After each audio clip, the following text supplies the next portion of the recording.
According to the Nava State of Voiceover survey, most voice actors, by a pretty wide margin, earn less than 10% of their income from agents, with the majority earning $0. My guest today is not in that category, and I'm very much looking forward to learning what she is doing differently and hopefully picking up some lessons along the way. Her client list includes Netflix, Lexus, and Discovery Channel. Welcome to the show, Emma O'Neill.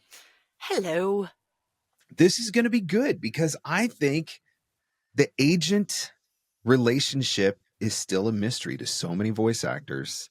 Mhm. And I'm looking forward to figuring out how you navigate that. But before we get there, 25 years as a yoga instructor, I assume that means that you've done more than enough yoga for the both of us, so I'm fine just to carry on the way I am at this Absolutely. I'm point. taking care of everybody. No problem. That's a lot of yoga. Yep. Yeah, it is. I have reached that stage of life where I can like throw my back out, sneezing or getting out of bed the wrong way or whatever. And Yeah. I will joke with my wife every once in a while. I'm like, man, I got to start doing yoga. And then Yeah. we just look at each other and we laugh and we laugh and we laugh. Even with 25 years of yoga, I can still pull some pretty epic stunts with this body that where I'm like, that's a skill that I was able to dislocate that bone. Cool. So what is it for you? Is it a flexibility and health thing? Is it a meditative relaxation, stress control thing? Is it all of those things? What It drew is you to all it? of those things, but the style of yoga that I do and I teach is called Ashtanga yoga. So it's actually really physical. It's one of the most athletic forms of yoga. You hold things for about 5 breaths maximum, and that's if you're really paying attention. Because I have the bandwidth of a knit, so I can't sit be with your breath. Shut up. Just let me move. We Let all me have move. that attention span now. Thank you very much. Instant messaging and Yeah, social exactly. media. Exactly. Yeah. Oh man, you know what? I think about it sometimes. I'm getting older, but I've also got 4 kids and 2 of those kids are very very young and I'm thinking, man, if I want to be able to still move with them in another 10 years, like I should probably do something, but for now I'll just leave it to the experts like you and just, Get moving. Get flexible. You got yeah, I this. spend way too much time sitting in my chair It's every day. chairs. They are evil. Yep, it's Yeah. true. Yeah. So, the reason why I wanted to bring you on the show, you recently gave a detailed breakdown on your social media accounts of Mhm. your income in 2024 as far as where is that income or where that income came from. Yeah. So, would you mind sharing those numbers with us? Would you give us that breakdown? Oh, off the top of I think it's 28% comes from management and 25 comes from agent. And then the rest is like direct marketing So, and over stuff. half of your income is coming from managers and agents, Mhm. and you are non-union and not based in New York or LA or Chicago. Yeah, I'm in Canada. You're Yeah, like a unicorn. I am a unicorn. I've got a unicorn in my booth. See, there's a reason for that. It has to be there. Your story it's not what I would call the norm No. for a lot of non-union voice actors, and I don't want to upset anybody who's non-union who's doing really well with their agents right now. But I mean, we saw the statistics from Nava. It is not norm for most voice actors to earn that kind of income from their agents or have the majority of their income come from their agents. So I would Mhm. really like to learn more about how you got there and how you maintain those relationships. So let's go back to the beginning to start this story. And Okay. you're 2 years old and you're in a fast food commercial. I think I was 3 or 4 when I was in that commercial, and it was the best because I was the only one that had actual food that I could eat. Everybody else had like cold burgers and cold French fries, and I had ice cream. You got to keep you happy, right? I had the ice cream, so I was allowed to eat it. It was great. So what started the acting bug?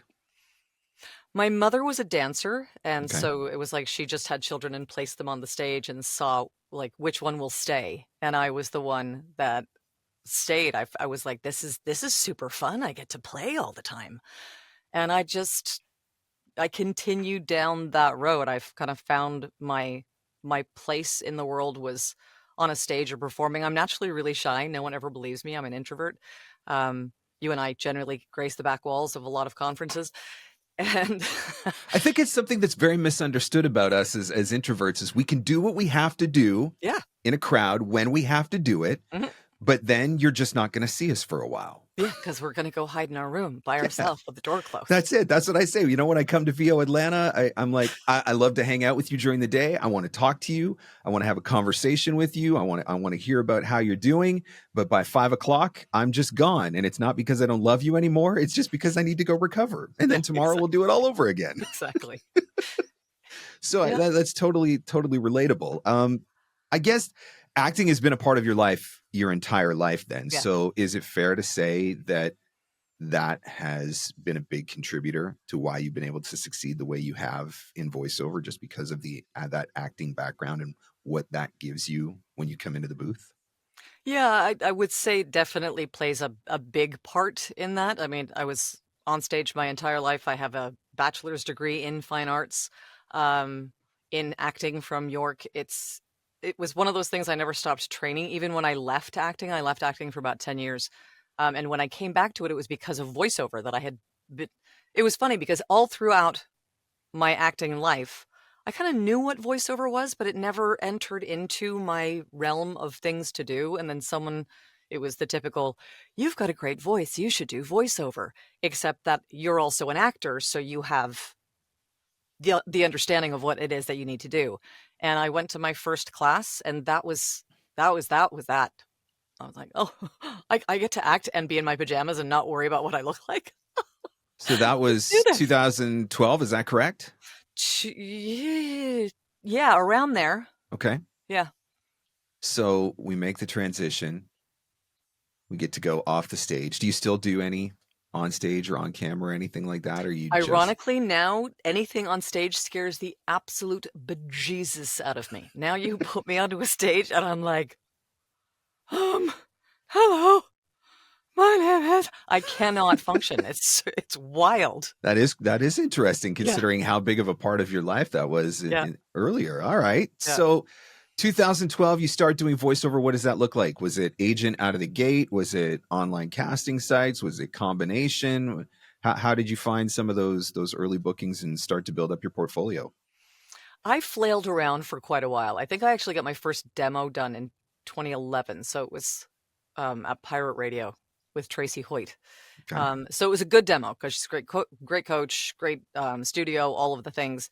And I submitted to agents and crickets. There was absolutely nothing going on. So I was doing, IVR and telephony. I was doing voiceover for friends. It was kind of a thing that I just was playing with, that I didn't, I wasn't making anything resembling cash from it. Like, it was like, I was making a bit of money, but it was like, oh, look, coffee money. Woo. Yeah. And I remember I got an email from an agent about 2 years after I had submitted to them saying, you have made it through to the short list. Please send your, all of your information. And I thought it was spam. You're talking about it made it through to the short list. This was 2 years ago. Come on now. 2 years ago. So I didn't do anything with it. And about 2 weeks later, it was, did you receive our email? Please send your information. Hey, success is in the follow-up. I've been saying this for decades. I was like, oh, oops. Maybe I should respond to this email. And so I did. And probably the next day, I got a welcome to the roster, fill this out, send us your MP3s again, because we need everything for the site.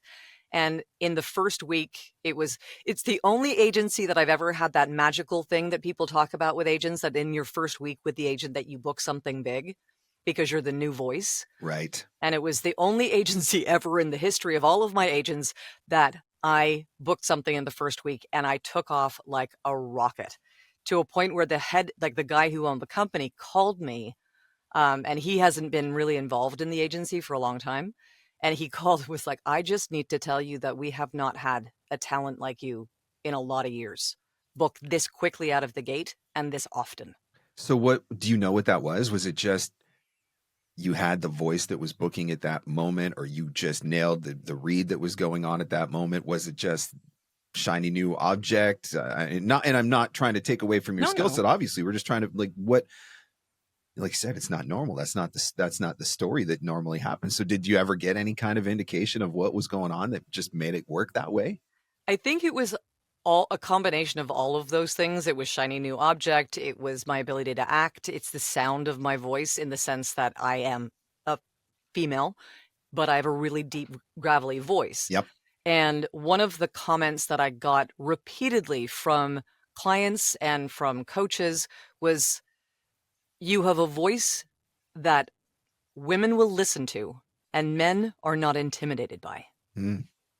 So I was booking in genres that typically were dominated by men in a non-broadcast perspective, that I was booking a lot in banking. I was booking a lot in corporate. I was booking a lot in, so like banking, medical, financial, how-tos with tools for Canadian Tire, stuff like that. And I think my first big booking was with EY, Ernest & Young. I remember just being so excited. It was like, oh, it's a studio thing. Like I get to go into a Wow. studio. Yep. And when I went in for the session, that was again what they said to me. They were like, the second we heard your voice, it was like, yep, this is the person for and it was also the audition. They're like, you don't need to really do anything. We've brought you in because the script has changed. If the script hadn't changed, we would have used your audition. Wow. That doesn't happen every day either. No. So this creates a work begets work situation then, where now you've got that one agent, you've got some solid bookings under your belt. So you make the decision to start reaching out to some other agents. Is that kind of where we're at? Yep. So how many agents in total today? Fingers, carry the two, and then over there, less than 15, more than 10. Less than 15, more than 10. Okay. Worldwide. Okay. Also worth pointing out. So talk about that then. Were you strategic in the agents that you applied to? Was it like, I want to get with this agent, or I want to be in this region? Or was it just, I'm sending my stuff to everybody and we'll see who takes me on? Or how did that work? Initially, it was spaghetti on wall. Okay. Absolutely. It was, the first US agent I signed to, I was signed because I was referred. Okay. And I was referred by one of my mentors. And so I was not even aware that I had been referred to this agency. And I got a phone call and he was like, hey, it's so-and-so from this agency. Your friend recommended that we pick you up. I've listened to your stuff. Would love to have you on board. And it was like the biggest day of my life that I was picked up by a US agent. And I didn't even know if I didn't necessarily feel I was ready for the US market, but I was like, hey, somebody else did. So I'm going to follow through on his belief in me. Mm-hmm. Nice. And put my best foot forward with this. And at the current exchange rate, that looks like a really great decision in hindsight now, doesn't it? Absolutely. Absolutely. Yes. Yeah. So it was, and then from that point, it was, I think I at that point, I really started to take the time to understand the US market and understand that there is a dramatic difference between the Canadian market and the US market, and where I kind of wanted to pay more attention to, where I wanted to put my focus, that I wanted to continue to develop the relationships that I had with the clients, the studios, and the production companies that I was connecting with through my Canadian agency, because I became kind of the go-to voice at the agent as well. So anytime they needed a female voice that I could fall into, it was, send us your top 5 female talent. I would be one of those people. I'm very, very grateful for that. And I'm still to this day within that realm, within that agency, that they are just it's almost like, give it to Mikey. Mikey will do it. It's that kind of thing. It's like, send it to Emma. Emma can do it. So how much of that now is the uniqueness of your voice? Like you mentioned, that was kind of part of it in the beginning. And how much of that is just, I'm guessing there's a level of just trust and professionalism that's built up over the years where it's like, there's certain people where it's like, okay, I don't have to worry about what she's going to be like in a session or how directable she's going to be, or whether or not she's going to give them a hard time or whatever. It is, I'm assuming all of those are Oh, yeah. ingredients in that. Yeah, absolutely. Absolutely. You have to be easy to work with. And I mean, this is the best job ever. So why would you make it difficult for anyone to work with you when we get to play all day? So it's every booking that I get, regardless of whether it's 1 minute corporate narration for $250, all the way through to broadcast national US commercial, Yep. it doesn't matter. I am grateful for all of it. It's because it's fun. This is Yeah. this is what I get to do for a living. It's so much fun. It is a pretty cool way to earn a living, no doubt about it. Yeah. So now you're at a point where you've got agents and you've got a manager. Yeah. I would love to hear your take, because I think agent and manager is a term that sometimes get used interchangeably, Mhm. but they're technically they're two different people that fill two distinct roles. So Yeah. from your perspective, I'd love to hear your take on, this is my agent, or this is what my agents do, this is what my manager does, and kind of outline what those two differences, or what those differences are. The way I see I'll start with manager. My manager is very involved in my brand, helping me to really understand what my brand is, because I am my brand. Mhm. Um, and helping me to kind of fine tune that. They spend a lot of time kind of reaching out to new clients, and agents do the same thing. I mean, agents work really, really hard. Managers work really, really hard. They're constantly finding new opportunities for actors, but it's also trying to direct clients to your voice, to your abilities. Oh, Emma would be perfect for this. And I find that managers are a little bit more personal than agents can be, depending Okay. on the agency. There's Right. some boutique agents that it's extremely personal, like everything that you are being sent is being curated for you. You're not just one of 200 on the roster or Yeah. whatever. Yeah. Yeah.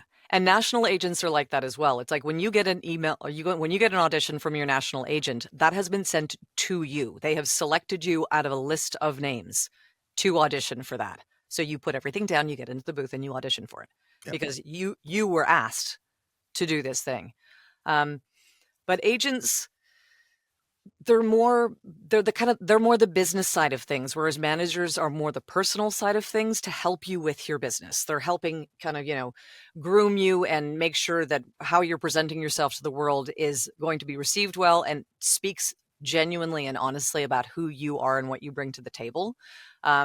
Whereas an agent is much more of a business partner. They're everybody, the more money you make, the more bookings you have, the more money everybody else makes. And so Yep. you're trying to constantly maintain a respectful relationship, understand where your boundaries are with agent and manager. Managers are much more, or at least my manager is much more accessible. Like I could send an email, hey, can we hop on a call? Or a text, hey, can we hop on a call? Whereas my agents there's less personal interaction. It's not that they wouldn't, but they wouldn't necessarily have as much time as a manager does, because a manager, that's what they do. They're interacting with their talent on a regular basis. Whereas agents are more interacting with the client and then connecting the client to the talent.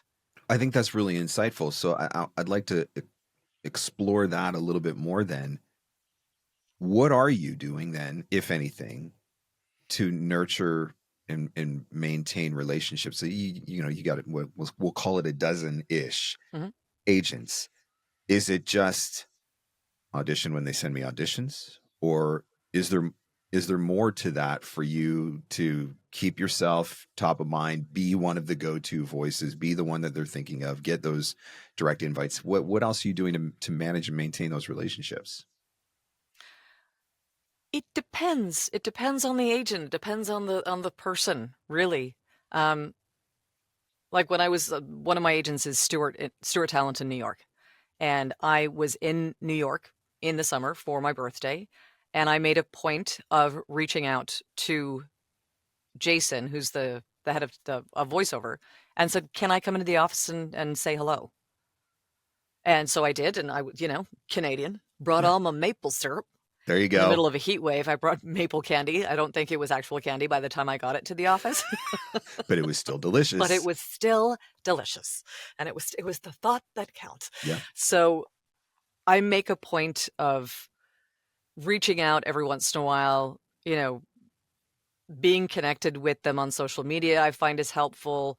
Just so that there's a much more personal relationship then. Like one of my agents, they're an agent, they're amazing, but their love is photography. Mhm.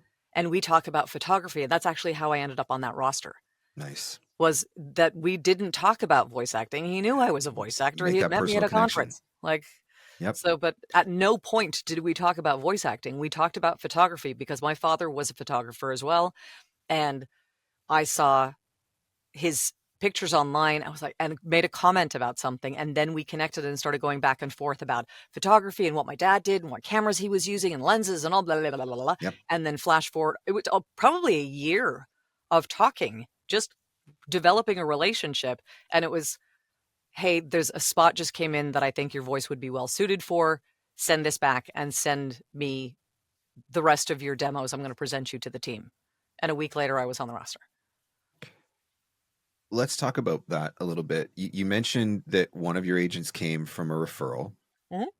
This agent that we're talking about now came from that personal connection Yep. that you were able to make.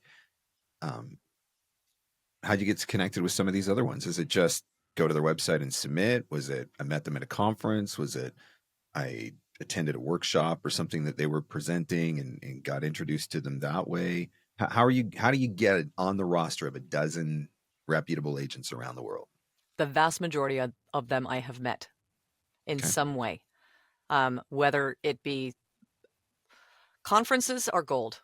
And I Yep. say it every time I'm interviewed by anybody. Conferences are gold because they give you face-to-face time with people you would never necessarily get access to. And that's actually how I met that agent, was at a voiceover conference, met him in the coffee line. And everybody was, all over them with the business cards and all of the stuff. And I'm like, no, I just said hi and then connected via social media. But because and that was how I started. I said, we met in the coffee line at VO Atlanta. And he's like, oh, I remember you. Because And we he had chatted. probably remembers you because you were the one person who wasn't climbing all over trying Yeah. to. Right. I think that's part of it too. Is I agree. Conferences are gold, and it gives you the opportunity to get FaceTime. But Mhm. there's you can do FaceTime right, and you can do FaceTime very wrong with Yeah. these people. I think, Yeah. and so knowing when is it appropriate to ask a question, or how are you going to approach them, uh, I think those things make a big difference. So it sounds like when you're meeting these people at conferences, it's not because you're running up to them and shoving a business card at them and saying, hey, I would love to get signed by you. It's because you're walking up and introducing yourself and trying to establish a relationship. Is that fair? Yeah. And I think it's actually funny because I think that's where the introversion actually comes to, the forefront. And it's the benefit of being an introvert Yes. because I'm more interested in the person. As far as that, like networking for me has always sounded smarmy. And I remember being in university and acting school, and one of the actors a year ahead of me, Cameron, he had business cards made for, it was like wine and cheese before one of the shows or whatever. And it was because there was a lot of big casting directors and agents, and like Hollywood people, like Keanu Reeves came to this thing. And he had his business card made like with his headshot on one side and his details on the other side. And I was like, oh my God, I think I just puked in my mouth. Like it was just, to me, that was so It's too horrible. much. Yep. It was too much. It was just, and I was like, I'm here for the free wine and cheese because I'm in university and I don't have any money. So I am here for the free wine and cheese. That is why I'm here. And I've always ended up making connections with people because I've just had a conversation with a person. I remember when I was deep in the yoga world and I was living in Taiwan, I went to a yoga conference in Hong Kong, and I was invited to a dinner with the guests of the conference because I was running the program in Taiwan. And I ended up sitting down beside a guy on a couch. He was wearing a red plaid, like lumberjack shirt, a pair of glasses, really, really quiet guy. And we talked all night. And he introduced himself as Katie. I was Emma. Off you go. Have a good time. And the next night was the conference night. And we were brought in for the musical part of it. And we had, it was like it was a really, really big deal because of who the artists that they had brought in. And out walks on stage KD Krishnadas. And if you know anything about yoga, Krishna Das is one of the biggest voices in the yoga world. I hadn't a clue. I just knew he was a really nice guy sitting on the couch. And we've stayed connected ever since. It's probably really refreshing, though, to just be able to have a normal conversation Yeah. like a normal person, as opposed Yeah. to somebody, wanting an autograph or whatever, being going all fanboy, fangirl, Yeah. whatever. And so that, I mean, but that's important to remember that. And I think there's something to be said for coming at it from a place of just genuine interest in conversation versus this sense of eagerness or desperation of, I got to get signed by this agent, or this is my one shot to see this agent or whatever. And that's not how you want to be memorable. No. No. I also think that, I mean, there's so many opportunities to get FaceTime with casting directors and with agents and with managers, because then there are online classes that are small groups. One of the things that I always suggest to people is that if someone is offering one-on-one coaching, if a voice provider in some way or shape or form provides one-on-one coaching, get in front of them. Get in front of them. A group class is great, but they're dealing with the group. Yep. If you can get one-on-one in front of Tina Morosco, casting director, Yep. do it. There's You a can. lot of You might have to wait 6 or 8 months to get the spot, but very true. But there's so many opportunities. It's like, where are you going to invest in your career? Personally, I've gotten the most return from investing in conferences, small group classes, one-on-one opportunities to have conversation, to audition for, to read for, to sit down and have dinner with. Dinner, I'm usually pretty awkward because I'm just socially awkward anyway. So if I feel like, then that's not a good place for me to be. But put me in front of a mic in a small group, I'm fine. talk a little bit more about conferences. What are you doing specifically at these conferences? Or you mentioned VO Atlanta. Are you trying to do like an X session where it's a small group where you can have a little bit more FaceTime and you can make a little bit more of an impression, or is it I'm just hoping maybe I'll bump into them at the bar and I can have a chat or kind of get on their radar that way? Like what are some of the things that you're doing to get in front of these people and be memorable? At conferences, I am strategic. Okay. And I've been strategic since the very, very first one. Um, I go for a purpose. I will focus on commercial. I will focus on the business aspect of things. I will focus on promo. And I will pick the person, the presenter, who I feel would be the most beneficial individual to get in front of, and I'll book an X session with them. Okay. That And makes sense. from there, now I've had FaceTime with them. They know who I am. We've had conversation. We've spent 3 hours together at least in some way. And then from there, and it's usually for me, it's also because then my nerves are gone. Yeah. So now my nerves have gone away. So now I can just, when I see you, on the lunch line, I can say hi and just genuinely be saying hi instead of hi. Right. Whereas I am like that at the beginning of the X session. I'm like, okay, freaking out a little bit. I still remember the first time Joe Cipriano came and said hi to me. I was so flabbergasted that Joe even knew who I was that I don't even know that I actually said hi back. It's totally socially awkward introvert here too. So, feeling that, but oh man. So I that's totally relatable. Yep. I would love to hear a story or two of some of these strategic choices that you've made, getting in front of a particular coach or a particular agent or a particular casting director, or, you did a session, you did an X session, whatever. But I'd love to hear one or two of these stories of when you've done that and how that has ultimately made an impact. It led to a big signing, or it led to a different approach that changed the way you go into your auditions or whatever. What are some of those stories? Oh, there's actually a few. Okay, so I'll tell you two. Okay. That come to mind because I looked up and I can see Kim Herden, reigning queen of voiceover, voice director, cage casting on my wall. I had been auditioning for KH Casting, big casting company in Canada, for a long time. Mhm. And VO North was happening. So got my ticket to VO North, and one of the things that they had done as an offer was that you got 5 minutes to sit down with a casting director. Okay. So I booked my 5 minutes with Kim Herden, and I was terrified. Terrified. Like, it's the end of the world. I'm going to die. I'm gonna do something stupid. I'm gonna fall on my face. I'm the biggest klutz known to man. This is one of the reasons I do yoga, because I'm really clumsy. And I got into that room. I was like, walked in with my water bottle, like clinging to it like it was my blankie. And there's Kim sitting at the table, and she looks at me and she just says, "What's taken you so long to meet me?" I don't know. And we sat, and it was that you had 5 minutes to read copy. Right. And so I picked my script, la la la la, and she's like, "So are you gonna read?"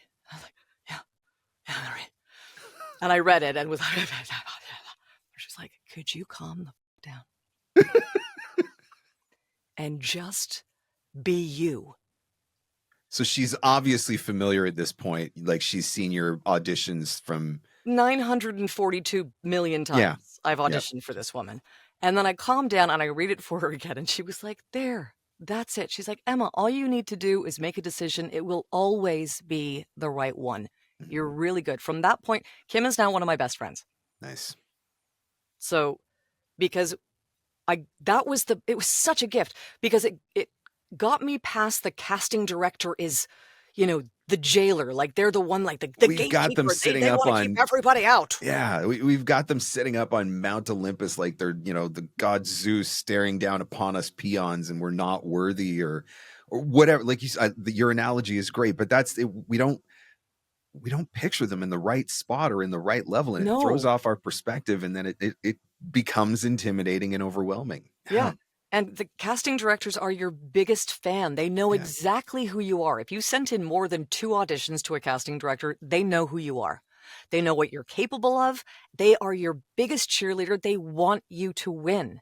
They And it can't do their really- job without you, right? No, exactly. Yep. And it really flipped my perspective. Instead of being like, "Oh, I'm getting an audition from KH Casting," it was, "I'm getting an audition from KH Casting." And it changed everything. Yeah, that's and I good. started booking through KH. Because I calmed down. Like, I was no longer like, remember I was auditioning for Starbucks or something through KH, and sent the audition, and Kim sent me a text back. She was like, "I have no idea who that person is. Can you please send back 2 more done by Emma? Thanks." Thank you. That's an opportunity that you're not always going to get. So it helps when you've got the right relationship with the right people. You know what? I think we do the same thing with agents though, too, right? We view the agents as these gatekeepers. Mhm. And in reality, it's the same situation.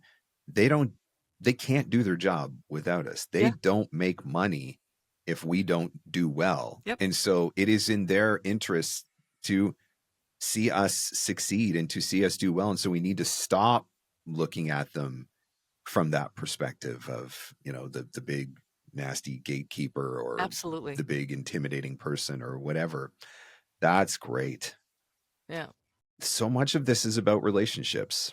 It's all relationship. And I think that's, once you really grasp that, it's not even a concept. Once it stops being a concept and starts being how you approach people, Just the reality. people are of just people. Yeah. Yes, agents are unbelievably busy. Like, do not, don't fill their inbox. They will not pay any attention. You'll just annoy them. Yeah. But there is a time and a place to reach out to an agent for a conversation. There is a time and a place. They are people. They are parents. They are partners. They are sons, daughters. They are all of the things.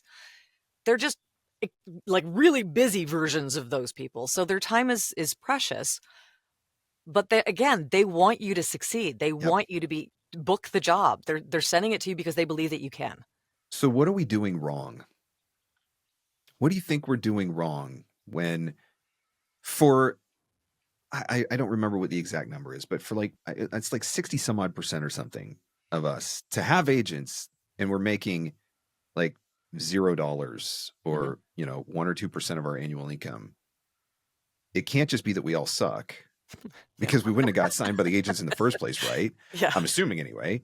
Yeah, competition is high, and there's an argument to be made for that. But what is it? And maybe it's not even what we're doing wrong. Maybe it's what could we be doing better? Mm-hmm. What do we need to do differently so that we do start booking more with our agents? I mean, you've obviously figured it out. And okay, we'll say your voice is a part of it. You've got a unique voice or whatever. We can say that's a part of it. But I don't think that's all that there is to it. There's obviously skill that you bring to the table and things that you've learned over time that have allowed you to be able to bring that. So Mhm. what are those things that we need to be paying more attention to? What do you think? Taking bigger risks, taking risks at all. The safe read is never gonna get you booked, Okay. you know? A lot of times, one of the things that I do is that I'll audition the copy without looking at the spec, and then that's over there. Now I'm gonna go and look at the spec, and I'm gonna audition the copy as per the spec. That's good. Because otherwise my brain has decided, oh, conversational girl next door, blah, blah, blah, blah, blah, blah. Now I'm going to do that. But if I have no idea what this is about, because I think it was someone posted today. Oh, I can see your face and I can't remember. Anyway, I apologize. They were talking about the value of music, that if a client sends music with the copy, it changes Oh, completely 100%. how you approach the Yep. copy. It can go Yep. from really, really peppy to really, really somber, depending on what the music is. And it's the same, I find for me, it's the same thing with spec, that if I read the spec, my brain decides how this is supposed to be approached. Yep. If You're I in your don't head look now at and it, yep. I have like, that was, I booked a National Women's Soccer League spot. And it was one of those, I was sitting at my desk, opened the email, read the first two lines because I was like, I'm just going to read through the copy and then get into the booth. Read the first two lines. I was like, nope, get in the booth. Press record. I knew nothing about this spot, but the first two lines sang to my soul. Mhm. And I did that. Then I read the spec. The spec was the opposite of what I did. I booked the job and they used the audition. Which goes to show you how, I don't want to say useless because I'll get in trouble, but in a lot of cases, it feels like how useless the specs actually are, right? Like we read the specs and we get in our head about the specs, but how many times have you auditioned for something or booked something where the specs said one thing, but the finished result was just Oh, the finished result is something generally, completely different, yeah, right? it's generally something different, but that's on the client. So it's the like you can't trick the casting director. The casting director has been told by the marketing department of this particular company Yep. that this is the sound that they want. They want it to be youthful. They don't want vocal fry. The blah, blah, blah, blah, blah, blah, blah, blah, blah. That is what the casting director has been given, and the casting directors bend themselves into pretzels, finding adjectives to figure out how to explain this so that you can, like, it's Yep. like, and it's warm, but is it warm? We use warm all the time. I feel like we need to use a different warm because it's not warm. It's like cozy. Okay, cozy. They bend themselves into pretzels, and then the client gets in. So you book the job, you book it by following what you were asked to do. Then you get into the session, and now the client is there, not the marketing department, the client. And the client wants Sunday, Sunday, Sunday. But the audition was really, really conversational and up But close to that's the mic. where this approach that you're taking, where you go in and record one just how you view the script, right? Yep. This is my interpretation, my take on this script. This is me giving it my truth or whatever. And then you go and do that second take that follows the specs. I love that idea because I can see where sometimes that first take that is just you being you, where that's where the genuineness, the authenticity that everybody's Yep. asking, right? That's where it ultimately comes through. But Yep. then at the same time, I'm guessing that shows a fair amount of range Yeah. if the two don't match up, right? They get right, because sometimes that's the hardest part. You read the spec first and it says give us 2 takes or give us 3 takes. Now you're trying to give 2 or 3 takes of the basically the same read because you've got this spec in your head. Yeah. So the idea of going in and recording one before you even know what the specs are, I love that. I'm stealing that. That's really You good. are welcome to it because it also pulls the casting director's ear. Yeah. Because there's like that there's 600 people submitting for something. Introducing the new Alante. Introducing the new Alante. Introducing the new Alante. What? What? Who's that? They did something different. Yep. Now they're going to listen to more of the audition. Now you have more of a chance to get into round 2. That's a serious pro tip. How many auditions are you submitting a week on average between all of these different agents that you're seeing? Right now for for this month, and we're not finished. We've got, what, 10 days left? Give or take, yeah. Ish. I've done 108. Okay. And that's just agent auditions? Yeah. It's a lot. Okay. Yeah. So you're in the booth pretty consistently. All day. Doing all these things. Yeah. One of the questions that comes up a lot is when you've got more than one agent, you get the same script from more than one agent. How do you handle it? What is your philosophy on that? Again, it depends. If nuanced? Yeah. I mean, if I get it from multiple agents, I know at some point I will probably get it from my parent agent, my national agent. So they ask you to, and I agree with this, that if you haven't received it yet from them, to check in. Hey, are you sending out this? Okay. And they will either respond, yes, we're sending it out, but we're renegotiating terms, or no, we're not sending it out for this reason. So have at ya. And if that's the case, they're not going to send it out. Then I usually go with the first person that I received it from. Okay. And sometimes I go with the person who has the better terms. Like they charge less commission or whatever. That's fair. That's fair. Yeah. So you're booking in multiple genres. Yeah. You do all the things. And you do all the things very well. Thank you. I would love to hear from your perspective as a talent, because I've asked this question of demo producers and I've asked this question of agents and stuff in the past, but I'd love to hear your perspective as a talent. What are you seeing that's trending right now or that we should be paying attention to? Are there any shifts that are happening in reads or trends in certain genres or anything that you're like, yeah, I got to keep an eye on that? Or, this was booking last year, but this now I'm doing it differently because it's shifted. Are you seeing anything like that? Yeah, definitely. Especially in commercial. I mean, corporate I find is pretty steady in what people ask for. But within the commercial world, things are getting a little brighter. The announcer is being brought back, not as aggressively as the announcer has been in the past, but there's a lot more request for a brighter read, a more kind of, oh, gee, like We're it's moving much more past the peppy. flat line, completely disconnected. Yes. Yeah. It's funny. I asked this question with the demo dream team. I had them on the show a couple weeks ago. Oh, cool. And they pointed out, that was one of the things that they pointed out was we're starting to move a little bit away from that. I was like, thank you, God, because that read was brutal. Yeah. You're like, do I sound dead? Do I sound dead enough? Do I sound dead enough? Check my pulse. Nope, it's still too high. I'm still too warm. Let me do some more yoga, relax myself a little bit, and then go back in so I could be even more chill. I'm going to go take a nap, wake myself up really abruptly, and then come in while I'm still asleep. Try to get that flat read. Okay, cool. Yeah. So that's good to know that you're seeing that too, that things are starting to warm up a little bit. Yeah. Okay. Anything else? There are more opportunities, kind of ish, like by like 1% or 2%, maybe 0.5 for women in, again, more typically male dominated spaces, which is really, really cool to see.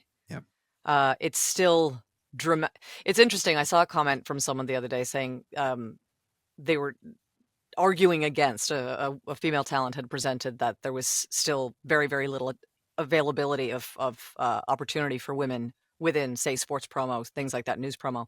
And somebody commented saying back that it's amazing when you see through your own filter, la, la, la, la, la. And I was like, well, this isn't based on a filter. This is actually based on research and facts. This is data. Yeah. This is data. And the person was saying, just because I don't book doesn't mean that there isn't opportunity. I was like, and that's exactly nail on head.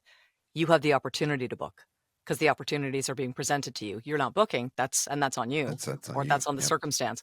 But in general, women aren't getting the opportunity to audition at all. So there has been an uptick. It's small, but the fact that it's there is very exciting. Nice. Very exciting. You mentioned that you've had 100 plus auditions from your agents already. Here we are, third week of January when we're doing this. A lot of voice actors that I talked to, almost all the voice actors that I talked to, said 2024 was not a great year for them. Like a lot of people were down in 2024. I know it's still early, but what are you thinking on that front? Is 100 plus at this point in the month? Is that standard? Is that increase? Is that about where you were before? Like, what do you think about that? Or is it still too No, there's early to tell? definitely it's this January from an audition perspective at least is much busier. Good. Much busier. Yeah, 2024 was not it was not a stellar year. Um, it wasn't terrible, but it wasn't when you kind of look across your 5-year Yep. markers. It's like, that was Yep. thanks. That was not nice. I don't like that. Let's not do that again. There was a lot of people that weren't spending money in 2024, and I Yeah. know everybody's, quick to blame AI, but I don't think that that's what was going on. I don't. Maybe in certain areas, maybe certain genres, but Mhm. by and large, I think that was much more a financial, economic. People just weren't spending money. So it's Yeah. good to hear that you're seeing. I would say the same thing. I've got 3 agents, but I've definitely seen more auditions from the 3 agents that I have in January than, the last several months, maybe even the last couple of months combined. Yeah. So Yeah. that's been really nice. It's Yeah. giving me, it's making me feel a little bit more optimistic that maybe 2025 is going to be a different kind of year. Yeah. Right on. Fingers crossed. So to the voice actor who maybe has a couple of agents, but they're feeling just really frustrated because, they're in that Nava category. I'm making 1 or 2% or no percent of my income off of the agents. I mean, we've given them a bunch of tips, I think, already. We've shared some different advice, but what do you say to them? What's something that you think that they could try to do differently that maybe bumps that up a tick or two, gets them back on the list or on the radar? I think there's a couple of things. If you know what casting houses your auditions are coming from, and if any of the casting directors in that casting house offer coaching, Yeah. get a coaching session with them, a one-on-one coaching session, because they will tell you. They will play your old auditions for you, and they will tell you what it is that you need to change about your read, improve about your read, calm down about your read, all of the Mhm. things. If you are signed to an agent, agents, please don't kill me. Maybe reach out and ask them if they have time for a 5-minute conversation to get their perspective on what it is that you're doing. I mean, I think it's in their interest to do it, right? I Yeah. mean, because if you're not making money, they're not making money. So Yep. if it's a 5-minute call that can, maybe correct something or say, well, you did this or, try this or whatever, it Yep. seems like it's in everybody's best interest to do that. I know Yeah. maybe not every agent's going to be on board for that, but Yeah. They were like, "Shit. I'm going to tell everybody you said it. So it's No. fine. That one line right there is going to become a short clip that's going to go on TikTok and Instagram and Oh, YouTube. God. And Emma says, I have no idea. That was AI. it was Mark good. used It's good AI to advice, create though. this. I think because I do think sometimes we're afraid to reach out and have those conversations Yeah. again because we don't have a proper perspective of that agent talent relationship, and we've got them on such a pedestal. And the reality is, we should be in this together. It should be a partnership, and so you shouldn't be afraid to make the call or make the ask. Right? Doesn't mean they're going to say yes, but you shouldn't be afraid to make the ask. Yeah. I mean, that was actually Donovan Cornette said that to me the other day. We were having a conversation, and he said, if you feel you cannot reach out to your agent, you're with the wrong agent. Yeah. They're supposed to be on your team. Yep. Yeah. And So sometimes we true. put the fear, it's ourselves that we've put it, that the agent Yep. hasn't, in any way, shape, or form presented that you're not able to contact them. We Yep. kind of, because it gets beaten into us a lot in Yep. conversations with other voice actors, like leave them alone. No, no, no. Yep. Yeah, don't bug them all the time. But if you check in every 6 months, 6 months to a year, because things haven't been happening, they'll probably actually be like, you know what? I'm glad that you reached out. Let's have this because you're taking up space on the roster. You're a spot on the roster that could have somebody else in it. Yep. So it works to everyone's advantage. Yeah, for sure. So I know you're doing a little bit of coaching right now. I see you've got coaching up on your website anyway. So tell us a little bit about that. I focus more on career coaching than performance coaching. I do offer a bit of performance coaching every once in a while, but I started doing career coaching because, like yourself, I'm sure you get emailed all the time with people asking for advice, or they were ripped off, or they had a bad experience, or Yep. stuff like that. And that's one of the things that really, really hurts my heart in this Yes. business and in any business, because there's charlatans in every business. But Yep.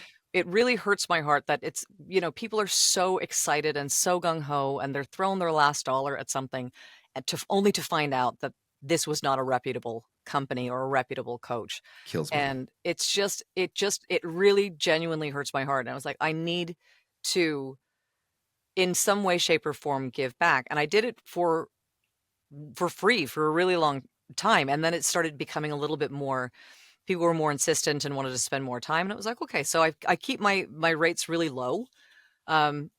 But I just want to help. And it's more career coaching in that it's unique to you. So if you come to me, here are your 3 questions. I ask you to send me 3 questions in advance so that I can be better prepared to curate this session for you, so that you can understand, like, these are the people that you want to work with.